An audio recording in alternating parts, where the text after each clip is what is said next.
السلام علیکم، آپ دیکھ رہے ہیں کے نیوز ایچ ڈی۔ میں ہوں حارث علی شاہ گیلانی۔ چلتے ہیں آج کی اہم خبروں کی طرف۔ رخ کریں گے ساہیوال کا، جہاں سے رپورٹ کر رہے ہیں ہمارے نمائندے بخت خان۔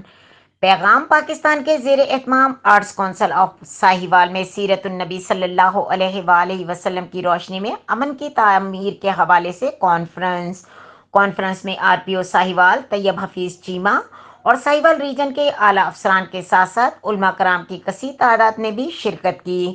کانفرنس میں ریجنل پولیس آفیسر ساہیوال طیب حفیظ چیمہ نے شرکاء سے حضور اکرم صلی اللہ علیہ وآلہ وسلم کی سیرت پاک کے حوالے سے گفتگو کرتے ہوئے بتایا کہ ہماری زندگی میں ہر کامیابی آپ صلی اللہ علیہ وآلہ وسلم کی سیرت پاک پر عمل پیرا ہونے میں ہے اور ان کی نسبت سے ہماری زندگیوں میں سکون قائم ہے۔ آخر میں میڈم منیبہ خاور شہزاد اور حاجی محمد شفیق نے آر پی او ساہیوال کو غلاف کعبہ کی شیلڈ تحفے میں پیش کی۔ مزید خبروں اور اپڈیٹس کے لیے ہمارے ساتھ رہیے گا، تب تک کے لیے اپنا خیال رکھیے گا۔ اللہ حافظ۔